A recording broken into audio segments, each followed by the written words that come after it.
On Novelism, a summary of the novel, the main plot. The following text was compiled by the librarian Abbe Faria with the help of librarian Panomorix. The Age of Creation. Eru l'auteur pens the full novel, a text that is still revealing itself to this day. With the help of the other Valars, the text is so beautiful that the Valar come to Earth to make it real. However, a cabal led by Sauron desires to change the ending and decides to work against it. This ends in a conflict where Aslan defeats Sauron and de Artinon Jedis, the White Witch, who flees. Aslan guides the surviving Valar and prisoners to the northern land. The First Age of Man. Humanity awakes in the southern continent, and at first is guided by King Arthur of Angmar in the north and Emperor Charlemagne of Númenor in the south. Arthur's knight Lancelot is a lover of Giselle, daughter of Charlemagne, and the wife of his paladin Roland. When Giselle gives birth to a son with blonde hair, Caspian, Roland challenges Lancelot to a duel and he is killed. This enrages Emperor Charlemagne, who in his rage declares war on Angmar. On the brink of defeat, Arthur accepts the help of a mysterious woman and casts a spell of ice and snow. However, the spell is in actuality a trap and destroys both the empire and the kingdom, causing a great starvation and the death of millions. In hope of saving humanity, Caspian and Aragorn, sons of Lancelot and Roland by the same mother, travel north. Once they reach the new land, they encounter the castle of Dracula, who sends the singing ghost to hunt them down. The singing ghost wounds Caspian to death, but is killed by Aragorn, who then continues alone on his journey. On his way, a mysterious old man hands him a sword called Durlindana,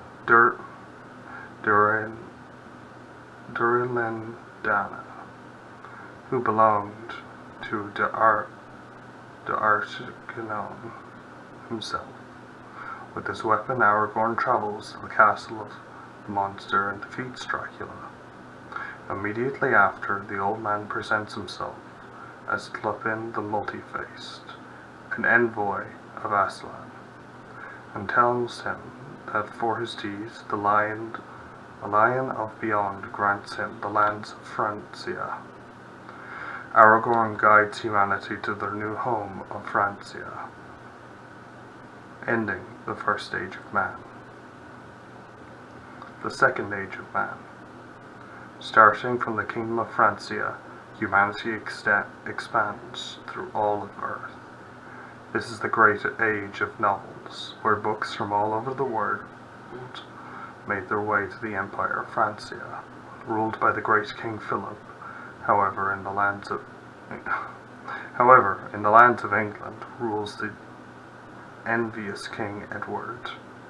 Cardinal Richelieu, an envoy of Sauron under the skies, poisons his mind and twists him, convincing him that the power of Francia will be used to break them all. For this reason, Edward makes a deal with Chasharot, the beast of Gévaudan, to kill King Philip. This begins the 100 Years' War, a conflict that lasted many human lives and destroyed the earth as the armies of the world came to side with Edward, kept alive by Richelieu's dark powers, or Philippe's heirs, until the line of Roland was lost, apparently ending along with Francia. In order to save the world from Sauron's influence, Gandalf the Wizard was sent to Francia by Aslan, with the mission to find the man that could guide the army in decisive victory. Gandalf travels through northern Francia, at this time held by Edward, and in Paris is discovered by Richelieu, who brings him two other followers of Sauron, Valjean and Javert. The two capture Gandalf and bring him to Richelieu, who has him burnt.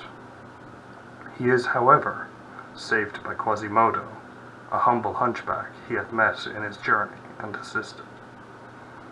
Gandalf is brought by him to the top of Notre Dame, and is here resurrected by the power of Eru l'Auteur.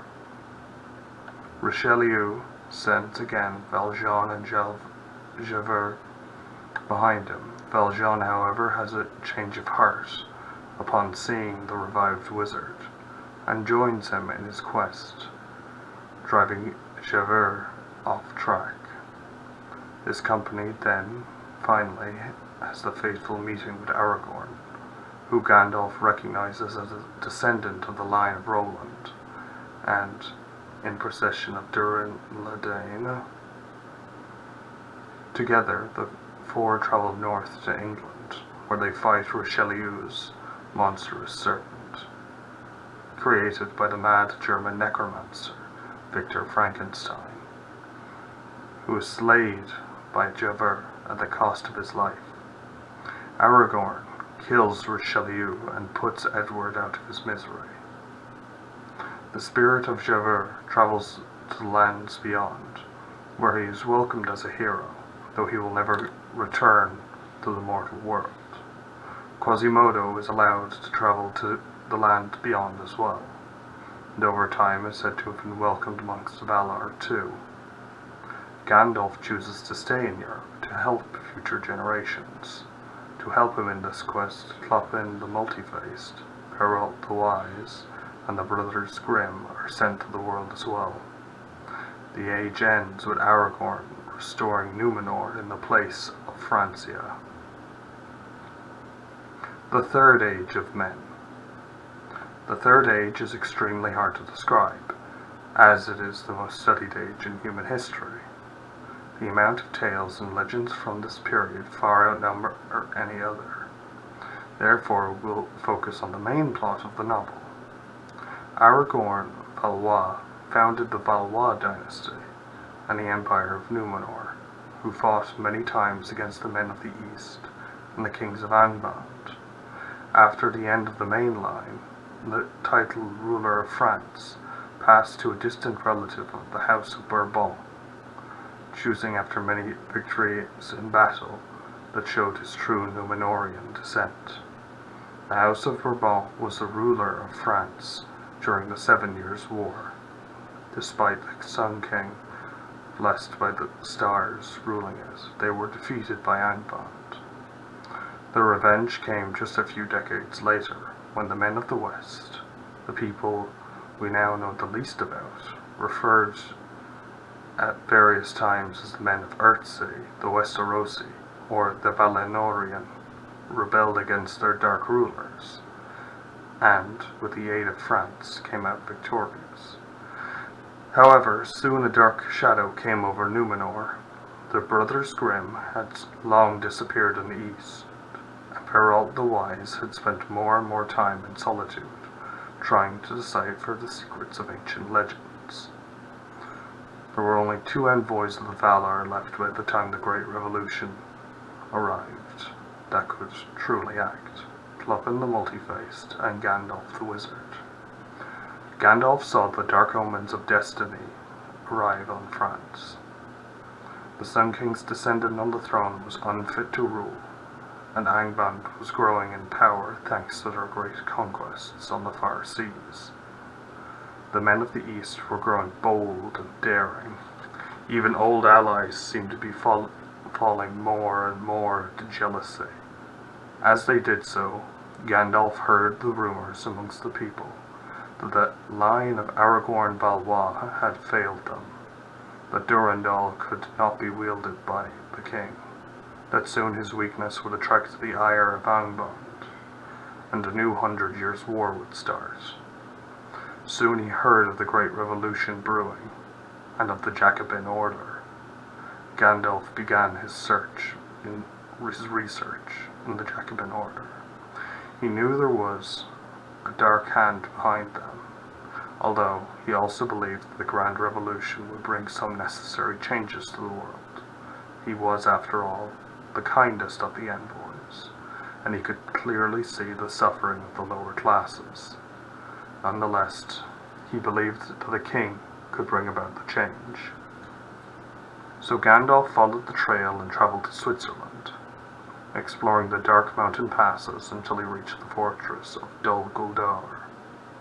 Here he found Victor Frankenstein, survivor of the Second Age. Through the use of machines, now calling himself the Necromancer, Victor was using his dark powers to summon Sauron from his prison. To do this, he had searched far and wide for the rings of power, and while he had not yet found the one, Frankenstein had accumulated enough to summon Sauron. Although in a weakened state, Gandalf fought valiantly, but Victor's dark monsters slowed him down enough for Sauron to awaken.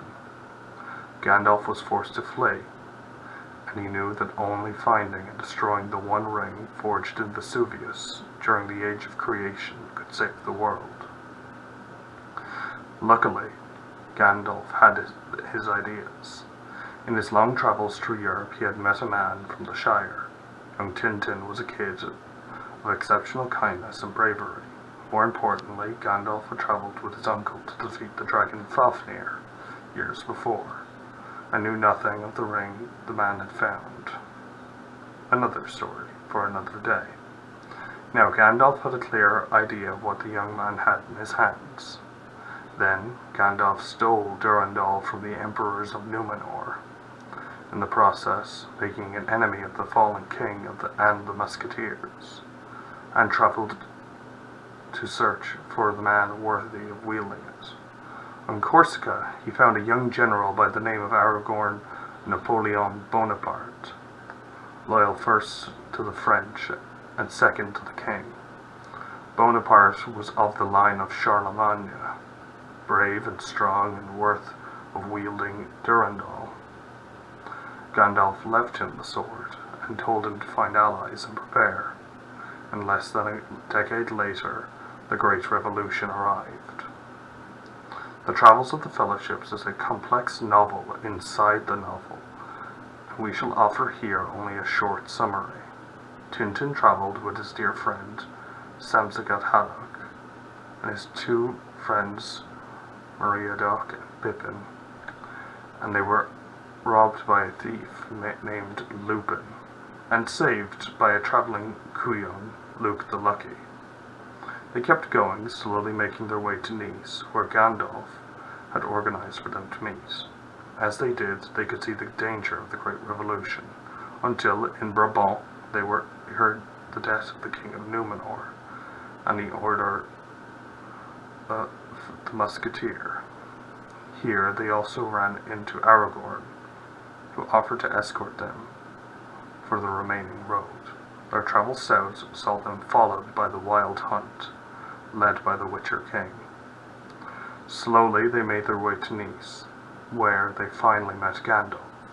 Along with him, they also met Asterix the Dwarf, a brave warrior from Normandy, the Penacy siblings, part of a group trying to free Angband, and Edmund, a man of Gondor seeking revenge for his imprisonment by the Witcher King. What to do with the one was a great question, until Gandalf clarified that destroying it would stop Sauron, who was rallying the men of the East and the forces of Angband. So Tintin offered to bring the ring to Vesuvius. Aragorn and the others agreed to help him, and the Fellowship set out. The plan was to make it on foot to Genoa, and from there to sail to Naples, where Tintin would cast the ring into Vesuvius. However, as they went, the treacherous power of the one corroded the mind of Edmond Dantes, telling him to take it and use its power. Edmond attacked Tintin and Samagas, immediately regretting it. However, it was too late. The two ran and used a small ship to sail off, separating from the rest of the company. Soon after, the forces of the Witcher King attacked the Fellowship, kidnapping Meriadoc and Pippin to take them east. Edmund died bravely, in the process killing the man that had imprisoned him before. Aragorn, the Pensives, and Asterix set off to find Meriadoc and Pippin. Gandalf, meanwhile, was traveling west to Paris. He reached the city and began to help his comrade Clopin to undermine the Jacobins and to prepare the terrain for the arrival of Aragorn. That, he knew, was the only hope for Numenor. He saw the revolution of terror led by the Jacobins and chose to stop it. However, Clopin had different ideas. He saw the opportunity to rise himself to power, to rule the French as the only master. Clopin betrayed Gandalf, leading to his arrest by the Jacobins. Gandalf, however, had done his job. He summoned a great golden eagle and fled, in time to meet Aragorn, help him save the hobbits, and inform him of the great terror now ruling Paris. However, in this Aragorn proved to be a great king. He marched into Paris, regardless, and took down Robespierre, who turned out to be the one controlled by the Rings of Power. Crowning himself to the cheers of the French, he then rallied them to war and marched east. Aragorn won a streak of victory before he was captured and taken prisoner to the island of Terschelling. Here the child from the stars sent his messenger, the fox Ripitship, to warn him that he was destined to guide Numenor to victory, but never to rule at peace. Napoleon accepted this, and soon after escaped, reuniting with his armies. At the final battle of Waterloo, he led the charge until he found himself face to face with Sauron's secret trap. Shasharot, the beast of Geradun, slayer of kings and the greatest of the wolves. Aragorn fought bravely, but his final victory came with a price. The final strike killed Shasharot, but Durendal broke in the body of the foul beast. As Napoleon held the hilt, he watched in horror as Shasharot and the blade disappeared in a nearby river. At the same time, Tintin and Samsages were having their own adventure, joined by the monstrous Smeagol, years ago keeper of the one for Richelieu. They had taken off course more than once, until they finally reached Vesuvius. Here, right as Aragorn killed Shasharot, there was a struggle, and Smeagol fell into the volcano with the ring. And thus ended the Third Age, with the defeat of Sauron and the end of Durendal. Napoleon left in exile, his decision this time, and Clopin died soon after, killed by his own servants. Pensives restored England, and a new d'Orléans king ruled France, keeping the hilt of Durendal and hoping to one day recover the blade. The Fourth Age of Men. Research on what occurred during the Fourth Age to France and to the world is still ongoing, but we know that there were various wars, each bloodier than ever, and that the d'Orléans line is briefly replaced by the Bonapartes again, before the throne is left vacant. We know that the Great Wars end when the men beyond the sea, the French, the English, and the Russians ally. We know that after that comes an uneasy peace. We know that something happens to the entirety of the world. something that cannot be stopped by the line of Charlemagne, because Durandal is now broken. That was the event. His horrible final conflict almost destroys the world like nothing has since the First Age. We now live in what is known as the Fifth Age, the world after said event. The line of Bonaparte lives. The line of Charlemagne will hopefully be ready to save Numenor this time. Hopefully, the world will see Durandal's shine once more. Dedicated to Aragorn Bonaparte, Lord of Numenor, King in exile of Gondor and Arnor, ruler of the Pal de Calais, may the glory of the line of Isildur shine forever. Librarian Abbe Varia and Librarian Panormus.